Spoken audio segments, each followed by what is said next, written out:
à nossa aula de cidadania e civismo do 6º ano. Junto com a gente, eu, professor Marlon, você aí, tá aqui o Paulo, dê um oi pra ele e vamos juntos revisar conteúdos que nós já estudamos. Sim, é revisão. Então, caderno, lápis, caneta, juntos. Retome lá os conteúdos que você já tem anotado no seu caderno, revise o que você tem, nós vamos conversar sobre alguns assuntos, o que falta você anotar, complemente, o que você não tem anotado ainda, anote aí, vá verificando e fazendo as suas anotações.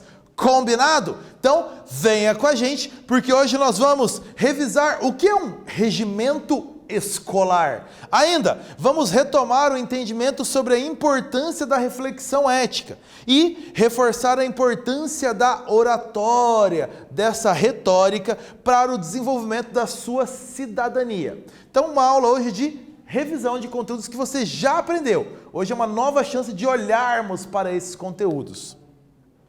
Primeiro, para a gente começar, o que é regimento escolar? Qual a importância deste documento, um regimento escolar? Lembrou disso? Consegue responder facilmente? Então vamos lá. Regimento escolar é o documento que tem algumas funções. Ele estrutura, define, regula e normatiza, cria as normas para as ações da escola. Então ele define o que pode e o que não pode ser feito na escola e pela escola, pelas pessoas que compõem a comunidade daquela escola. É um manual prático que define, por exemplo, em quais horários os alunos podem chegar à escola, em quais horários os alunos podem sair da escola, define as regras, define os direitos, os deveres de cada um que compõe a escola. É um manual de práticas. Ele deve considerar a realidade da escola e das pessoas que estudam e trabalham naquela escola. Ele é voltado para aquele ambiente, ele é específico. Não existe um manual geral de todas as escolas. Não. Deve considerar a realidade local, o regimento escolar. As regras para funcionamento e organização da escola é algo fundamental num regimento escolar. Então, como nós falamos, as regras. Mas, além disso, o que mais um regimento escolar deve ter? Normas de convivência e as sanções em caso de descumprimento destas normas. Isso deve estar aparecendo ali no regimento escolar. Direitos e deveres, também deve aparecer as atribuições e as responsabilidades de cada pessoa e as condições de aprovação e de reprovação, e ainda os processos de avaliação da escola, entre outros. Então, como a escola funciona, deve estar nesse regimento escolar, um manual que todos devem ter acesso, conhecer e principalmente praticar. É um manual prático de ações, de definições de normas, regras, direitos, deveres. Sobre o regimento escolar, qual a alternativa correta? Responde aí.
Qual a alternativa correta sobre regimento escolar? É um documento onde estão apenas os deveres dos alunos? Não, não, ele não trata das obrigações dos alunos apenas, mas também.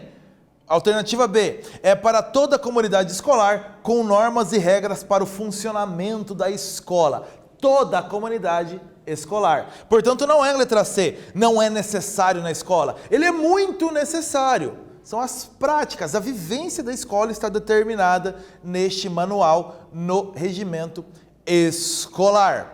Continuando nossa revisão, relembrando moral. Sim, moral. Do dia a dia, nós nos deparamos muitas vezes com diversas situações que exigem uma decisão pessoal. Temos que tomar uma decisão conforme as situações em que vivemos no nosso dia a dia. Toda vez que isso acontece, estamos diante de uma situação que precisa do nosso julgamento moral. Julgamento moral. Nós vamos avaliar, pesar as condições daquela situação. Costumamos decidir com base no que nós consideramos bom, justo ou moralmente correto. Nós recebemos essas informações do que normalmente é bom, justo ou correto, e aí sim, a partir disso, vamos julgar uma situação. Então estamos falando aí de moral neste momento. Moral é o conjunto então de normas, costumes, de princípios que orientam o comportamento humano. Orientam o nosso comportamento. Moral é o conjunto dessas normas. A moral é baseada nos valores próprios de uma comunidade, de um grupo social. A moral é própria de cada grupo social. E você pode transitar ao longo do seu dia, da sua semana, da sua vida, ao longo de vários grupos sociais. Escola, família, igreja, amigos, o esporte que você pratica, e são pessoas diferentes que estão com você nesses ambientes, portanto, cada ambiente desse tem costumes, tradições, princípios próprios. A moral surge a partir de um conjunto, então, de regras, de valores, de proibições, de tabus, que são cultivados nessa sociedade, neste grupo. Lembrando, a moral vem de fora do ser humano. Você não cria moral. A moral é dada para você pelo grupo social no qual você está inserido. Então, a moral vai trabalhar como mais ou menos a ideia de um semáforo, um esquema de cores. O que é permitido naquele grupo social, o que você pode fazer, mas com alguma atenção dentro das regras daquele grupo social, e o que aquele grupo social não aceita que você faça, que é um tabu, que é uma proibição. Então, você mesmo consegue medir e avaliar isso na sua vida, no seu dia a dia, conforme os lugares que você frequenta, os grupos em que você está. O que pode e o que não pode fazer. A partir disso, você elabora o seu julgamento sobre aquela decisão. Exercício pra gente sobre definição de moral. Qual a definição correta?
Analisou bem as 3 alternativas?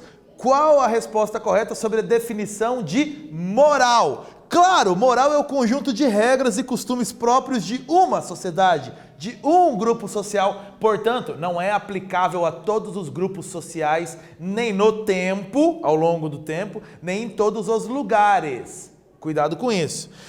Sobre moral, nada a ver, eu posso criar as regras de moral sozinho, moral não é criado por você, vem de fora, é ensinado para você. E ainda, a moral não vale para seres humanos. Claro que vale, moral a gente não associa aos animais, aí não, mas moral é para os seres humanos que fazem julgamento de situações, julgamentos morais, baseado no que é justo, no que é correto, no que é bom, lembre-se disso. Falando sobre agora a continuidade de moral, revisando ética. Para que serve isso? Ética. Nas relações sociais, a ética, ela faz a reflexão dos atos para ajustar as condutas. Ou seja, cada pessoa tem que oferecer ao outro a mesma atitude positiva que gostaria de receber, causando um equilíbrio das relações. A ética vai fazer você ajustar, refletir as suas ações. A moral te ensina o que é bom, justo, correto. Com a ética você vai refletir sobre isso e aplicar isso nas suas ações, de maneira que você ofereça sempre o melhor possível, como você gostaria de receber.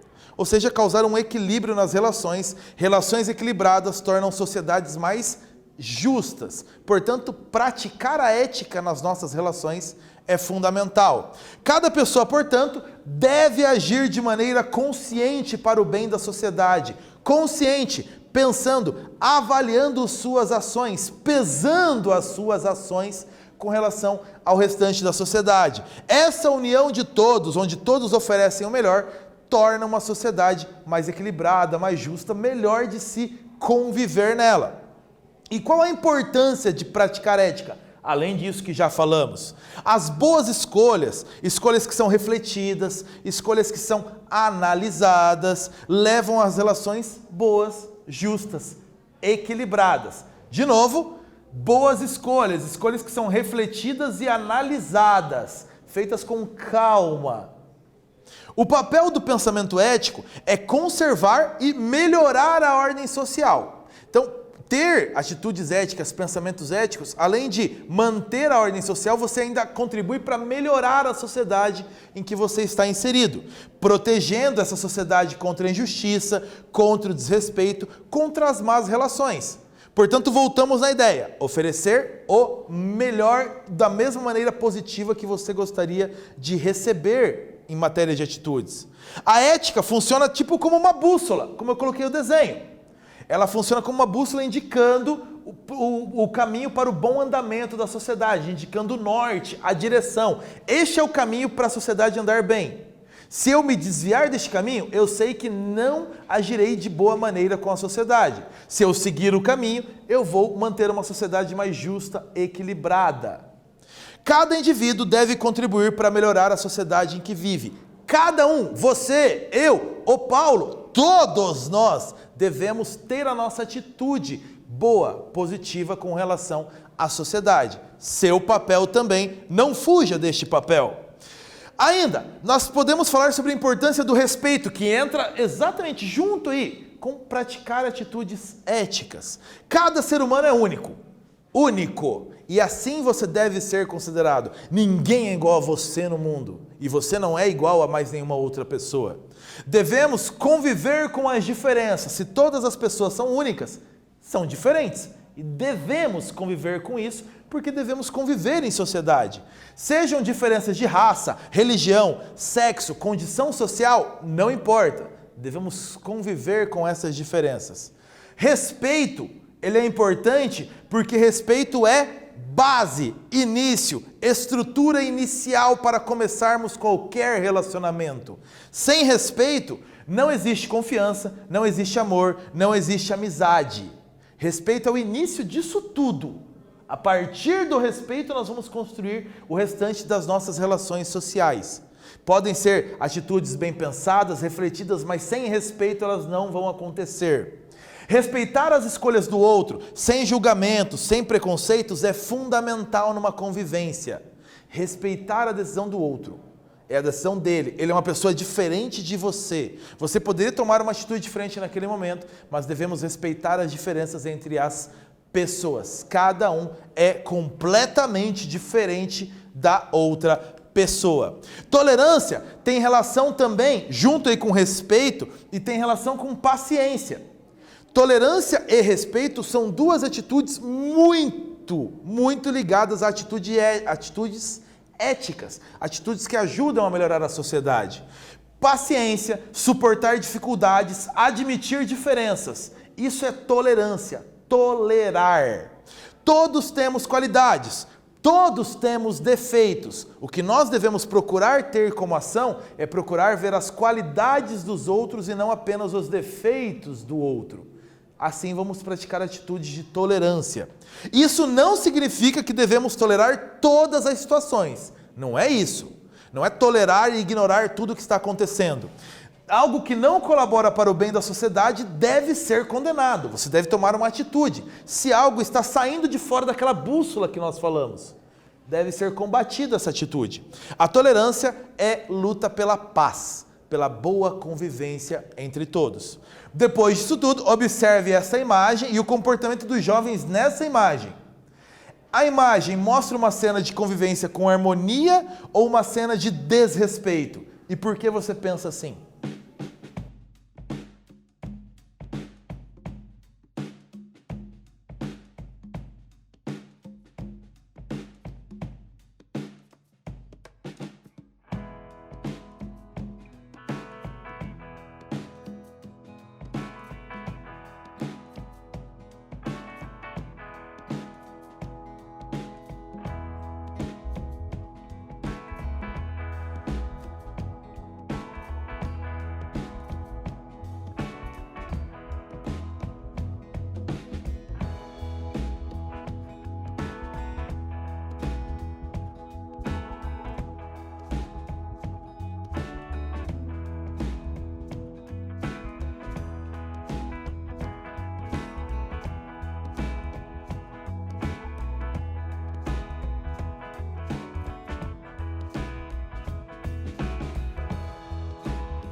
Essa cena você consegue observar jovens, todos com um rosto, um semblante feliz, e repare que todos eles estão expondo pensamentos de maneiras diferentes, pensamentos um diferente do outro, mas todos aí com o símbolo de positivo, de gostei, de é isso mesmo, não necessariamente concordando com o pensamento do outro, mas respeitando, tolerando o pensamento do outro, sabendo que o outro pensa diferente de você, ele é diferente, mas todos se respeitam. Todos estão num ambiente feliz, onde cada um tem a oportunidade de expor a sua maneira de pensar, sem julgamentos, sem preconceitos. Então, a cena mostra convivência com harmonia. Cada um tem sua opinião e tem a sua oportunidade de expor esta opinião. Estão demonstrando felicidade em estar juntos, terem ideias diferentes e poder se expressar. Estão juntos, pensam diferentes, são diferentes e estão felizes, porque respeitam um ao outro. É isso que a cena mostra.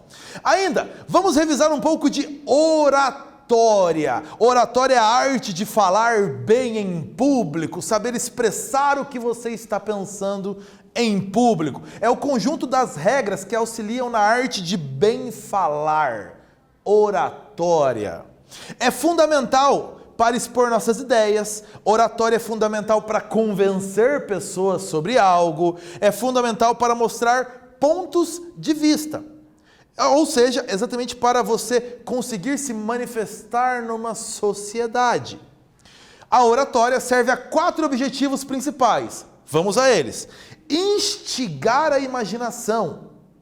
A oratória também serve para favorecer a compreensão sobre uma informação. A oratória serve para despertar paixão e serve para influenciar a determinação de alguém. Os 4 pontos principais aos quais a oratória mais se presta. Anote isso, destaque isso no seu caderno. Os 4 pontos principais para falar bem em público, quais são seus objetivos ao se manifestar em público. Uma mensagem transmitida da maneira adequada, ela pode chegar muito mais longe do que uma mensagem transmitida de qualquer maneira, sem muito pensamento, sem muito cuidado. Entusiasmo é importante ao transmitir uma mensagem. Não só o entusiasmo de alegria, mas a vontade de transmitir aquela mensagem. Isso gera confiança em você e também na pessoa que está recebendo essa mensagem. Quando você confia no que você está dizendo. Transmitir paixão com aquilo que se faz, ou seja, realizar a tarefa com amor. Sempre que falar em público, mostre que gosta daquilo que está falando, que você se interessa por aquilo que está falando. Isso também vai despertar o mesmo sentimento em quem está ouvindo. Dessa forma, quem fala se torna convincente e agradável, prendendo a atenção do público. Se tornar convincente, convencer as pessoas e agradar as pessoas para que elas consigam te compreender, te entender. Tarefas básicas para você ter uma boa oratória. Nessa aula nós revisamos alguns assuntos. Regimento escolar é fundamental numa escola, é o manual prático de uma escola. Ter boas relações sociais é fundamental para o ser humano. Por quê? Porque convivemos em sociedade. Então, precisamos ter boas relações sociais. Respeito e tolerância, esses são requisitos básicos, iniciais, primordiais para uma convivência com harmonia. E ainda revisamos oratória, a arte de falar bem em público, transmitir a mensagem da maneira mais convincente. É instigar a imaginação, favorecer a compreensão da mensagem, despertar paixão e influenciar a determinação das pessoas. É isso, povo. Ficamos por aqui. Bons estudos e boas práticas para você. Tchau, povo!